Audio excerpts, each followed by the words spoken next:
அக்லாக் என்று சொல்கிற அம்சத்திற்கு என்ன பெருமானம் இருக்கிறது?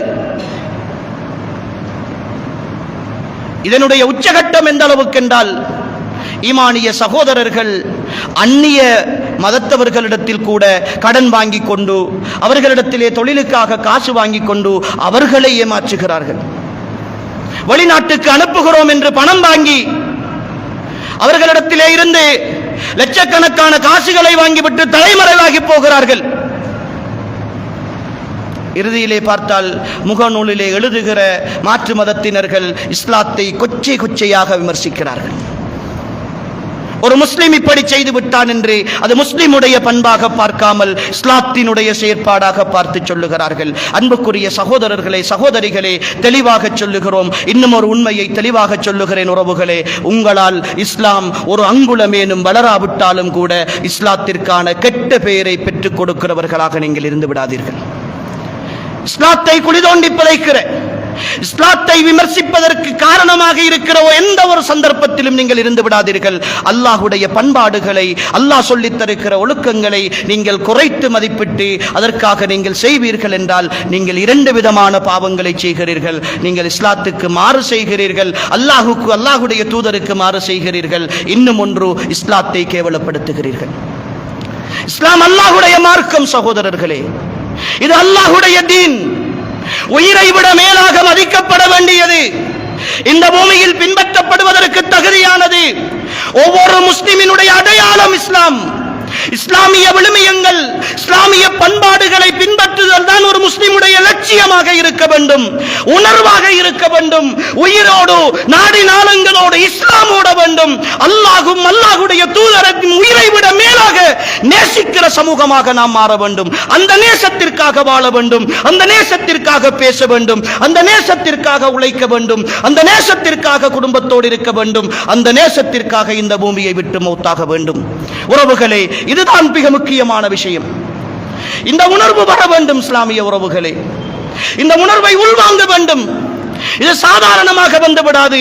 மறுமையை நேசிக்கிற சமூகத்தால் மட்டும்தான் அதை ஏற்றுக்கொள்ள முடியும். அதனால் தான் சஹாபா சமூகத்தை இந்த உலகத்தின் உயர்ந்த சமூகமாக பார்க்கிறோம். எந்த சஹாபியாவது வறுமையின் நிழலிலே போராடுகிற பொழுது அல்லாஹுக்கு மாறு செய்ய வேண்டும் என்று நினைக்கவில்லையே. கடைசி உயிர் மூச்சு போகிற நேரத்திலும் கூட இஸ்லாமிய பண்பாட்டையும் அல்லாஹ்வுடைய திருப்தியையும் பெற்றுக்கொண்டு போக வேண்டும் என்று எதிர்பார்த்தார்களே. ஹலீஃபாக்களுடைய வரலாறு, அபூபக்கர் சித்தீக் ரலியல்லாஹு அன்ஹு இஸ்லாத்தை ஏற்றுக்கொண்டு ஹிலாஃபத்தை ஏற்றுக்கொண்ட பொழுது அந்த மனித சமூகத்திற்கு செய்த உபதேசம், உங்களை விட நான் சிறந்தவன் அல்ல, உங்களை விட நான் சிறந்தவன் அல்ல, உங்களின் மீது பொறுப்பாக்கப்பட்டிருக்கிறேன், நான் தவறு செய்தால் என்னை தட்டி கேளுங்கள் என்று சொல்லுகிற ஒரு ஆட்சியாளனுடைய தைரியமும் பண்பாடும் அன்புக்குரியவர்களே அல்லாஹுவை ஆழமாக நேசித்ததனுடைய விளைவு இல்லையா? அல்லாஹுவை ஆழமாக நேசித்ததனுடைய விளைவு இல்லையா? மௌத்தை மறந்து விட்டோமே, அல்லாஹ்வுடைய விசாரணையை மறந்து விட்டோமே. எது செய்வதாக இருந்தாலும் உலகத்தை மட்டுமே நேசிக்கிறோமே உறவுகளே. எதை பார்ப்பதாக இருந்தாலும் உலகத்தின் கண்ணாடியை போட்டுத்தானே பார்க்கிறோம். இதனால் உலகத்தில் எனக்கு லாபம் கிடைத்தால் சரி என்று தானே நினைக்கிறோம். நாம் அல்லாஹ்வுடைய தண்டனையை பயப்படவில்லையே, மறுமையினுடைய விசாரணையை பயப்படவில்லையே, மன்னரையினுடைய நெருக்கத்தை பயப்படவில்லையே. அல்லாஹ்வின் தூதர் சொன்னார்களே, ஒரு கெட்ட அடியான் அவனுடைய கபருக்குள் வைக்கப்பட்டதற்கு பின்னால் அவனுடைய இரண்டு விலா எலும்புகளும் ஒன்றோடொன்று கோர்த்து கொள்ளுகிற அளவுக்கு அந்த கபரு அவனை நெருக்கும் என்று சொன்னார்களே ரசூலுல்லாஹ். அந்த நெருக்கமும் திடுக்கமும் ஏற்படுகிற பொழுது எப்படி துடித்து போவோம்? அந்த நேரம் இந்த உலகத்தில் நான் ஏமாற்றிய ஏமாற்றங்களும் உழைத்த உழைப்புகளும் எனக்கு பதில் சொல்லுமா? அன்புக்குரிய ஈமானிய உறவுகளே, யோசிக்க தவறிவிட்டோமே. இஸ்லாமிய பண்பாடுகளை நீங்கள் சுவாசியுங்கள் உறவுகளே, அதை விசுவாசியுங்கள். இஸ்லாமிய பண்பாடுகளின் நடமாடும் உருவங்களாக மாறுங்கள். அல்லாஹுக்காக அத்தனையும் இழந்து விடுங்கள், அல்லாஹுக்காக அத்தனையும் இழந்து விடுங்கள். எதற்காகவும் அல்லாஹுவை இழந்து விடாதீர்கள். எதற்காகவும் அல்லாஹ்வை விட்டுக் கொடுக்காதீர்கள், யாருக்காகவும் அல்லாஹ்வுடைய திருப்தியை இழந்து விடாதீர்கள்.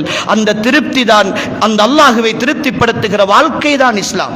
இஸ்லாமிய பண்பாடுகள் என்பது வேறொன்றுமல்ல, அல்லாஹ்வையும் அல்லாஹ்வுடைய தூதரையும் திருப்திப்படுத்தி வாழுகிற, பின்பற்றி வாழுகிற அழகான வாழ்க்கை. அந்த அழகான வாழ்க்கையில் சந்தோஷம் இருக்கிறது, நிம்மதி இருக்கிறது. பண்பாட்டால் உயர்ந்து நிற்கிற இந்த இஸ்லாம் இந்த பூமியில் என்றும் நிலைத்து நிற்கும். கடைசி வெற்றி இஸ்லாத்திற்குரியது. அந்த இஸ்லாம் வெற்றி பெறுகிற பொழுது நாம் எல்லாம் மண்ணறையிலாவது சந்தோஷமாக வாழ வேண்டும் என்கிற உணர்வோடு, அன்புக்குரியவர்களே, அல்லாஹ்வையும் அல்லாஹ்வுடைய தூதரையும் நேசித்து இஸ்லாமிய பண்பாடுகளோடு இந்த உலகத்திலே வாழ்ந்து மரணிப்போம். எல்லாம் வல்ல அல்லாஹு தஆலா என்னையும் உங்களையும் பொருந்திக் கொள்வானாக.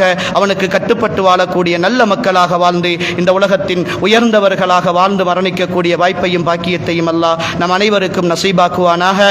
ஹாதா மா இந்தி வல் இல்மு இந்தல்லாஹ் வ ஆகிரு தஅவானா அல்ஹம்துலில்லாஹி ரப்பில் ஆலமீன். அஸ்ஸலாமு அலைக்கும் வ ரஹ்மத்துல்லாஹி வ பரகாத்துஹு.